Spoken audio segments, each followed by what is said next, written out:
The night sky over Moscow fractured into chaos at 10 p.m. PKT on October 12, 2025, as Ukrainian drones unleashed a stunning assault, transforming the Moscow city business district into a blazing inferno. The strike's centerpiece was the VTB Tower, a 50-story financial titan, which erupted in flames after a drone-launched missile struck its upper floors at 7:35 p.m. local time, 10:05 p.m. PKT. Live CCTV footage, instantly shared on X, captured the moment. A fiery streak cut through the darkness, followed by a thunderous explosion that shattered windows and sent a fireball surging skyward, illuminating the Moskva River in a ghastly orange glow. Secondary blasts from fuel stores ignited lower levels, turning the sleek glass structure into a cascading pyre, with smoke rising in thick, black columns visible from the city's edges. "It's apocalyptic, fire falling like rain," posted Ivan Petrov, a nearby resident, his shaky video showing embers drifting over the deserted streets, the air thick with the scent of burning steel. This operation, codenamed Skyfire Retribution by Ukrainian military sources, deployed 35 AI-guided drones equipped with thermobaric warheads, targeting Moscow's economic heartbeat. Russian air defenses, still reeling from the morning's grid attack, downed 19 drones over the capital, but the rest slipped through their low flight paths along the riverbank, evading radar sweeps. The VTB tower hit, at 7:33 p.m., was the strike's climax. A compact quad-rotor drone released its payload in a precise arc, the missile's impact registering a 1,200 degrees Celsius heat spike on thermal scans from OSINT groups like Bellingcat. The blast melted support beams, causing a partial collapse of the 35th floor, while shrapnel pocked adjacent towers, the Imperia and Federation complexes, shattering their facades. Firefighting helicopters, aloft by 7:45 p.m., dumped water in desperate arcs, their rotors slicing through smoke as ground crews battled the blaze amid a cacophony of sirens. The attack plunged Moscow City into disarray. The district, typically buzzing with late-night commerce, emptied as security locked down the area, evacuating 15,000 people by 8 p.m. The third ring road choked with traffic, headlights piercing the haze as drivers abandoned vehicles, fleeing on foot past smoldering debris. Metro stations beneath the towers shut down, stranding commuters in smoky platforms lit by phone screens, their faces a mix of shock and fear. Mayor Sergei Sobyanin's 8 p.m. Telegram alert confirmed a drone terrorist act, deploying 1,000 National Guard troops to seal the zone. Power, already fragile from the day's grid sabotage, flickered out in patches, stalling elevators and filling stairwells with acrid smoke. A widely circulated video from a female city mall showed shoppers dashing as sprinklers drenched the atrium, glass crunching underfoot, the chaos a stark contrast to the district's usual opulence. The human cost emerged with grim clarity by 9 p.m. PKT. Initial reports tallied 22 deaths, including 6 office workers trapped above the 40th floor of the VTB tower, their silhouettes lost to the flames in a drone feed. Among them was Elena Morozova, a 34-year-old accountant whose final voice message, shared online, begged for rescue as smoke engulfed her office.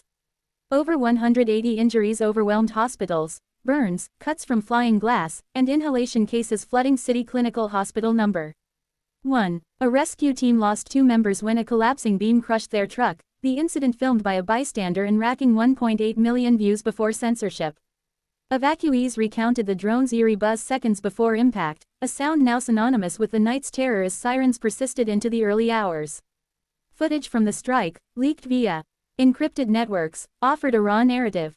A security cam close-up showed the lead drone, marked with Ukrainian insignia, zeroing in on the VTB tower, its missile detaching in a flash before the explosion consumed the frame. Ground videos from Presnensky district captured the missile's fiery trajectory, the blast's dramatic lighting casting the riverfront in stark relief. Ukrainian spokespersons, speaking anonymously from Kyiv, tied the attack to Russia's October 11 missile strike on Kharkiv, which killed 14. Their towers burn as ours did, a source told AP, noting thermobaric payloads designed for structural devastation with minimal sprawl. The drones, NATO-enhanced jammers allowed them to ghost through Moscow's defenses, turning the skyline into a battlefield. This assault capped a relentless week of drone warfare, with Ukraine's output, 65,000 units monthly from Kharkiv labs, overwhelming Russia's interception efforts. Since the October 9 Technopolis raid, Kyiv's daily strikes averaged 200 drones, targeting economic and energy nodes to reflect Moscow's winter tactics. The VTB hit aimed to dent Russia's $3 trillion economy, with early estimates at $600 million in damages and trade losses. Satellite imagery showed the tower's upper half sagging, its steel exposed, while nearby complexes faced prolonged repairs. Russia retaliated with a 10 p.m. PKT missile barrage on Dnipro, killing 3 and blacking out 50,000 homes, escalating the tit-for-tat spiral. Muscovites, long insulated from war's edge, reeled with anger and fear. Ex-posts swung from state cries of NATO's drones to underground jabs at regime weakness, one meme of Putin in darkness hitting 100,000 shares. Protests flickered near Kutuzovsky Prospect, and the Skyfire, dispersed by riot police. The Kremlin's 9:30 p.m. statement called it Kyiv's terror, with Lavrov's unprecedented response hinting at nuclear escalation.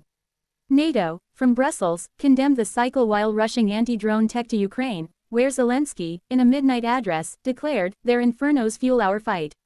Resilience emerged amid the ruins. Firefighters from the region converged, their hoses battling the VTB blaze, while volunteers handed out blankets in red squares glow. A street artist sketched a phoenix, wings afire, rising, on a barricade. For Ukraine, it proved no Russian stronghold was safe. The skies, once Moscow's domain, now thrummed with mutual threat. By 11 p.m. PKT, as helicopters doused the flames, the city exhaled shakily. Streetlights flickered on, shadowing shattered glass and smoldering steel. Cafes reopened to stunned patrons, their whispers blending with generator hums. Scars remained. A child's fiery bird drawing on a fence, a flower shrine at the tower's base. The strike hadn't toppled the Kremlin, but it scorched its invincibility, humanizing the war's cost. Global shockwaves hit. Oil prices jumped 6%, Beijing pondered Moscow's frailty, and the EU pledged $300 million to Kyiv's defense. Cleanup crews found drone debris, Western ships melded with Ukrainian craft, while UN teams relied on exile data. In Lviv, engineers planned the next strike. In Moscow's war rooms, strategists retooled air grids, their doctrine singed. The Inferno's embers glowed, signaling a conflict where no horizon was secure.